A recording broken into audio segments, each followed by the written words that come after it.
vacancies. And I give the call to the honourable member for McPherson. Yeah.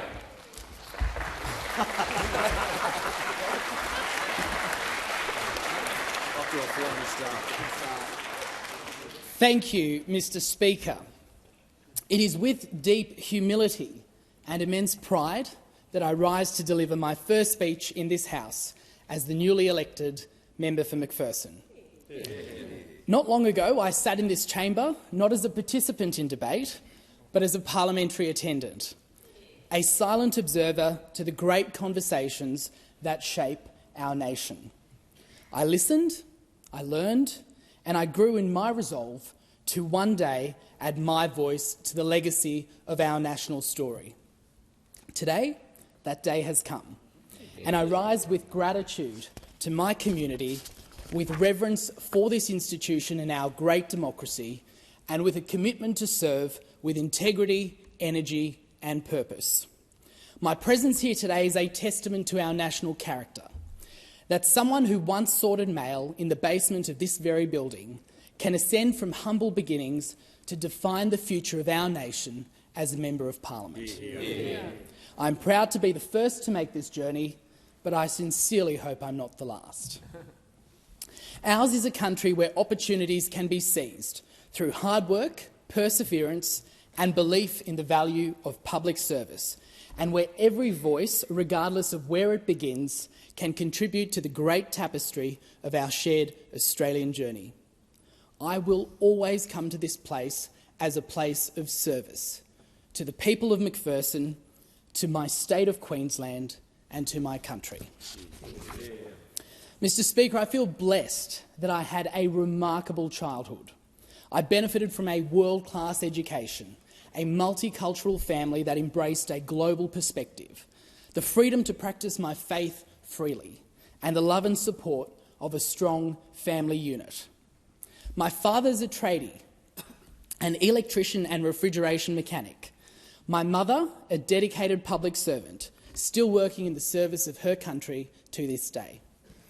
To get ahead, they worked second jobs, took risks to invest in property and small business, and never questioned their obligation to stand on their own 2 feet. Weekends weren't for rest. They were for renovating houses for extra money and printing tickets for milk bottle deliveries as part of our family business. We were optimistic, not because we had wealth, but because we believed in effort. And when our hard work paid off, we felt pride in having earned the rewards. Together we supported each other as much as we relied upon one another. We were a family. My upbringing was a traditional middle-class Australian story. It was grounded in values of personal responsibility, self-determination and respect for the institutions on which Australia was built. As migrants, my parents never let a day pass without reminding me to hold a deep and profound gratitude for all that Australia made possible. I stand in this place because of their quiet patriotism and because they raised me to believe in Australia, in her promise, and that service in her name is a tremendous calling. It is no wonder that these values took me to the Liberal Party here in the ACT and the Liberal National Party in the great state of Queensland. Mr. Speaker, I joined the Liberal Party because I was taught to believe in personal responsibility, that if you drop something, you pick it up, and if you want something, you work for it. And yes, I may not be a stereotypical Liberal, but I am a Liberal, proudly, unapologetically. I'm a Liberal because I trust Australians to make decisions for themselves, and I believe that the role of government is to lift people up, not lock them in. I'm a Liberal because I believe in limited government, not out of a desire for less, but because I believe Australians are capable of far more. And I'm a Liberal because I believe in giving Australians a stake in the economy through free enterprise and home ownership are more important than giving them a stake in the government. We are a party that has stood for what's decent, what's compassionate, and, more often than not, what is grounded in common sense. Mr. Speaker, my start in life was available to me as the beneficiary of an Australia that my parents came here for, an Australia where one's fortune was the result of their determination and contribution. An Australia that understood that aspiration, not entitlement, was the foundation for progress. But that Australia is becoming harder to recognise. Across this country, among men and women, young and old, there's a growing sense of disempowerment. Too many Australians feel discouraged to dream, strive and achieve. I stand here today for them, and because I fear we are losing our way. We have drifted from celebrating self-reliance to being conditioned to expect government to step in, not just in times of crisis, but in place of personal initiative. Mr. Speaker, our national psyche has evolved, where the instinct to prepare for a rainy day is dulled by an expectation of government intervention. This mindset has not only taken hold in our community, it has infected government itself, where short-term spending too often replaces long-term discipline. And we have fallen in love with regulation that is punitive to the many instead of making an example of the few who set out to do the wrong thing. In our desire to shield Australians from hardship, we are wrapping the population in cotton, and in doing so, we are stifling our national spirit. We risk being slowly pulled into the quicksand of bureaucracy, overreach, and ideologically driven agendas that forget that it is the individual that is at the heart of our democracy. The result in my electorate, Mr. Speaker, is a housing crisis where young Australians are now unable to afford a home, and even worse, everyday working people are less able to afford rent and essentials. Mr. Speaker, I come to this place to reignite the traditional role of government as an enabler instead of a provider. And I seek to reinforce the role of the Australian Parliament as future-focused, placing Australia and her people foremost in every decision we make. In my time in this place, it is my duty and privilege to represent the people of McPherson, share with this place their thoughts and their values, and work hard to ensure that they get the attention of government when they need it. Equally important, I'm committed to crafting a future Australia that they can take pride in. I'll contribute to the domestic and international agendas that will define our nation's path forward, ensuring our future is a positive evolution built upon the foundation of our past. I'll seek to address new world challenges without weakening our old world values. Mr. Speaker, the greatest reforms we will achieve in this place will not be coupled with great expense. They'll not be marked by grand monuments, nor will they burden the public with costs of creation and upkeep. The greatest reforms will be those that redefine how we conduct ourselves as Australians, both as individuals and as a nation.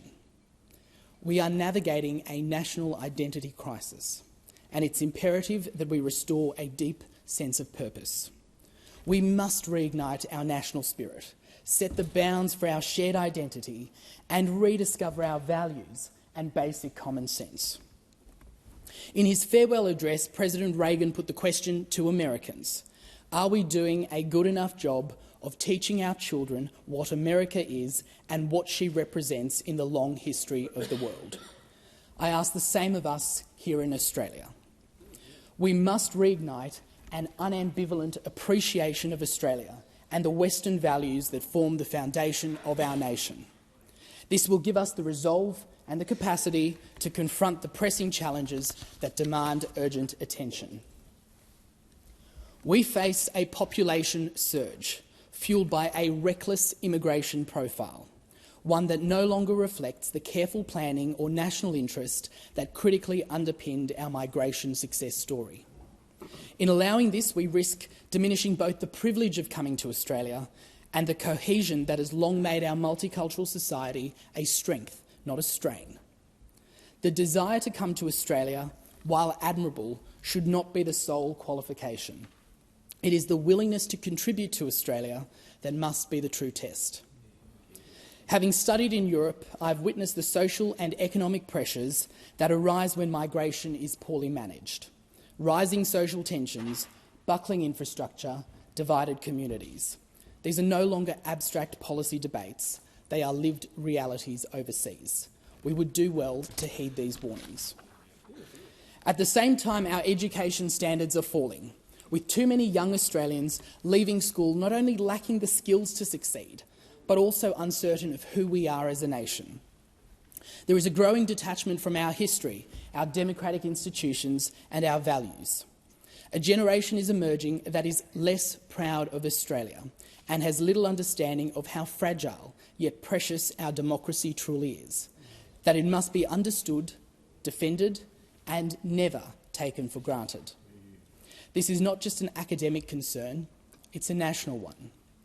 Civic education has been neglected for too long, and it must be installed at the heart of our national curriculum to teach young Australians why pride in Australia is justified.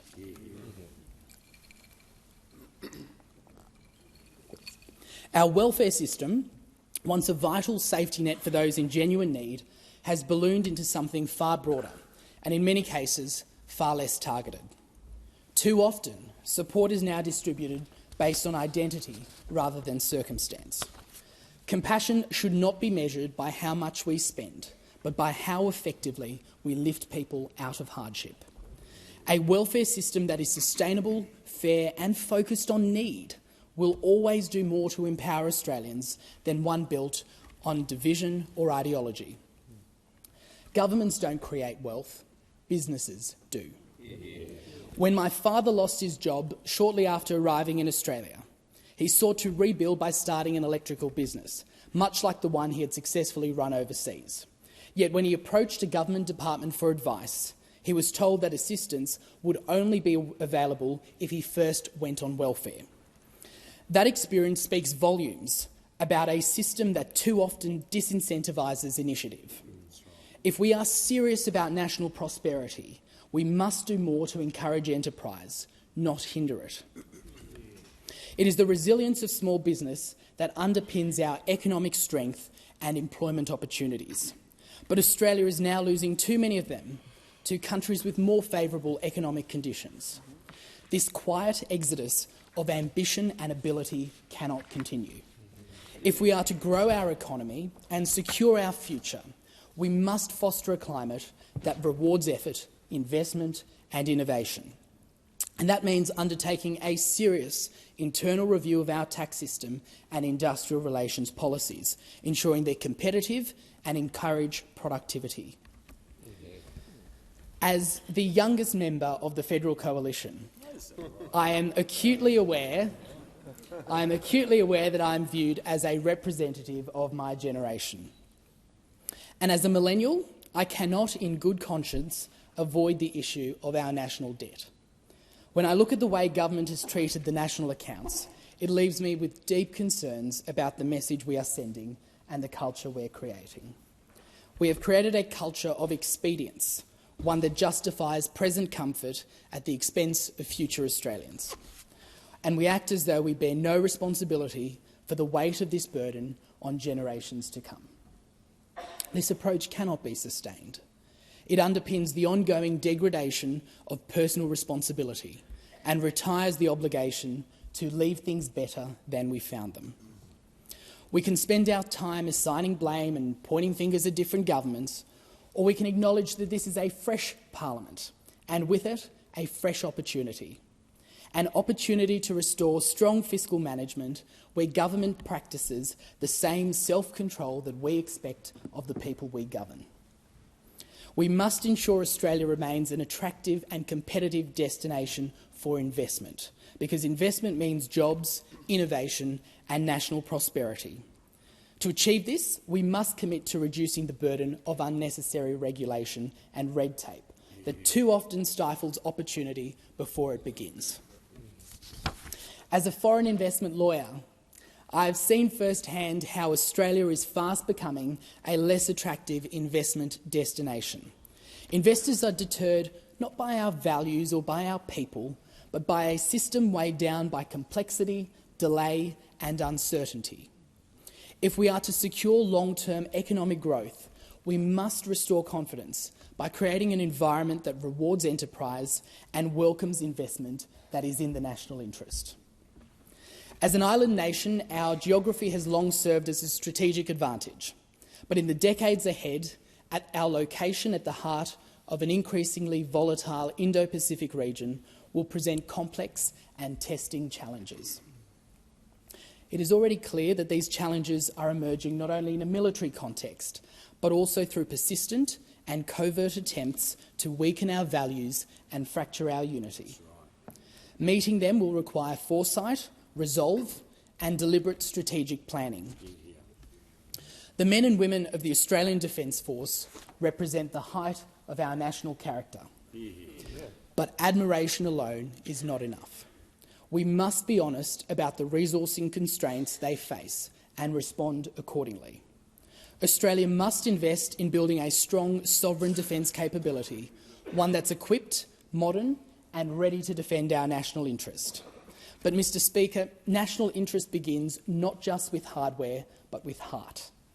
This is why it's so important that young Australians grow up with a sense of pride in their country, because a generation that understands what is worth defending will be prepared to stand for it. In a time of growing uncertainty in the international order, we should seize the strategic and diplomatic advantages of our trusted allies, and importantly, our membership of the Commonwealth. Defence of our nation is not limited to military defence, but also defence of our interests.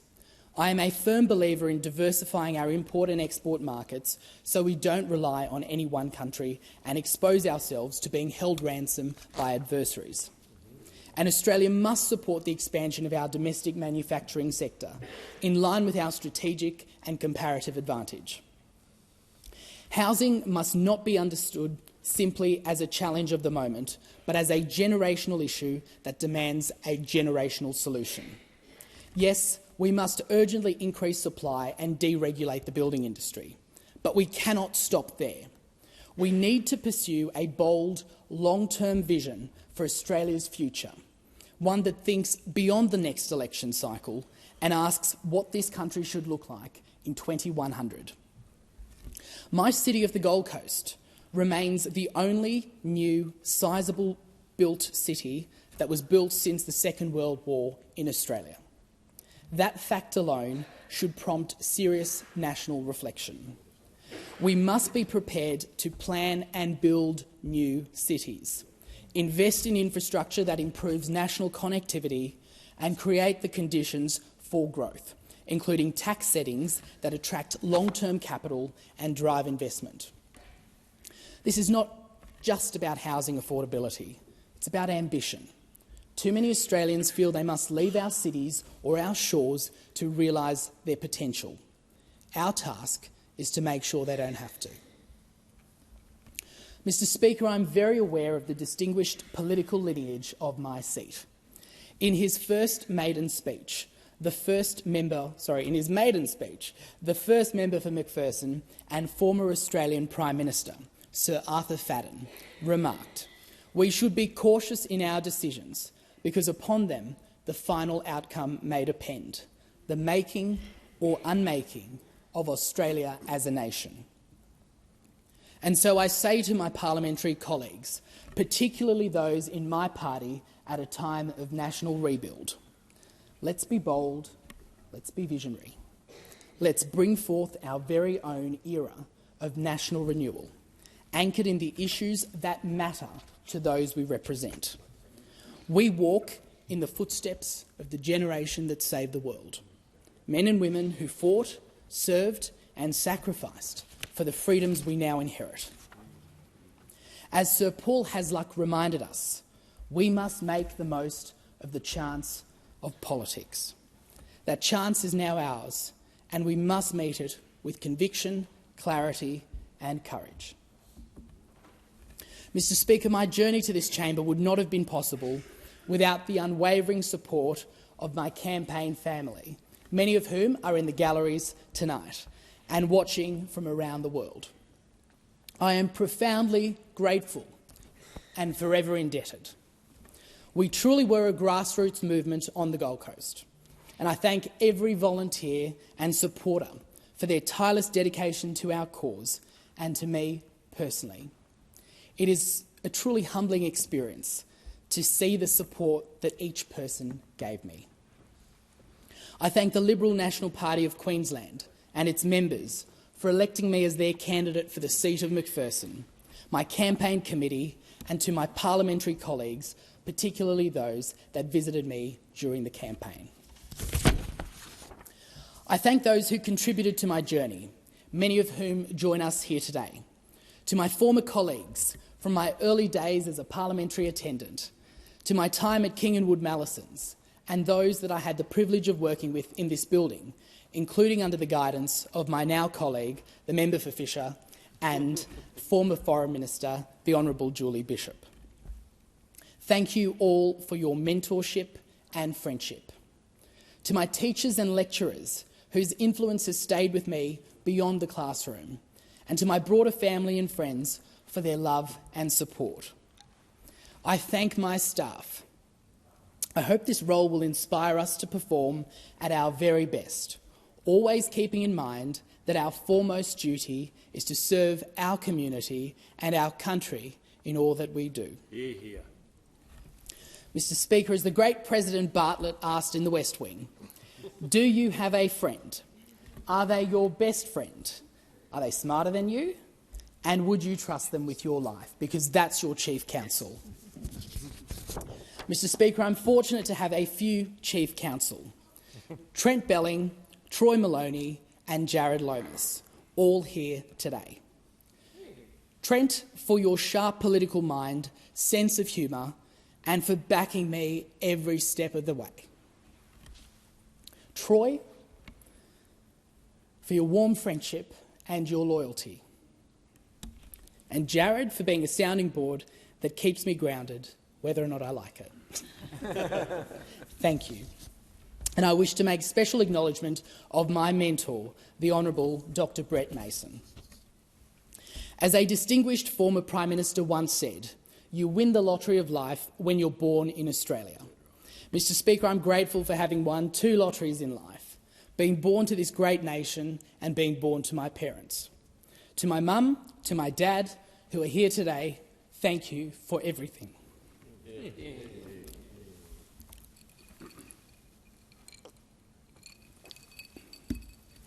Mr. Speaker, my story is the Gold Coast story, and the Gold Coast story is the Australian story, people who have made something from nothing. McPherson is a microcosm of what we need to see more of, people who are willing to take risks, back their ingenuity, contribute to their local community and create a life limited only by their own imagination. A uniquely entrepreneurial city that was built on small business and innovation.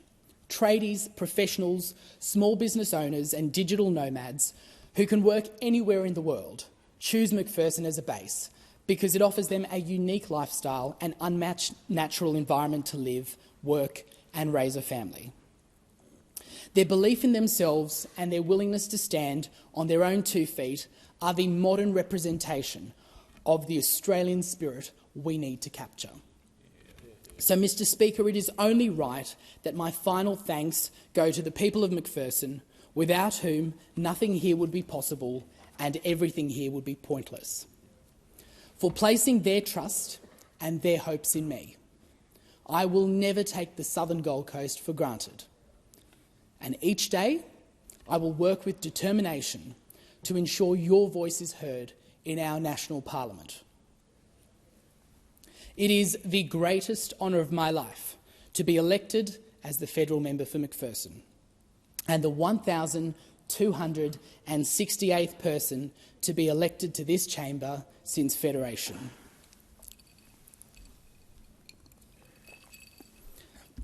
Mr. Speaker, I love this country with every fibre of my being. I love it for what it has given my family, for the values it holds dear, and for the promise it still carries in the hearts of the quiet Australians. Australia is not just a place on a map. It's an idea, a spirit, and a shared story. And though we face great challenges ahead, I have never been more confident in the capacity of our people. The task before us is not to manage decline, but to shape destiny, to invest in a future where effort is rewarded, freedom is protected, and opportunity is not the privilege of the few, but the inheritance of all.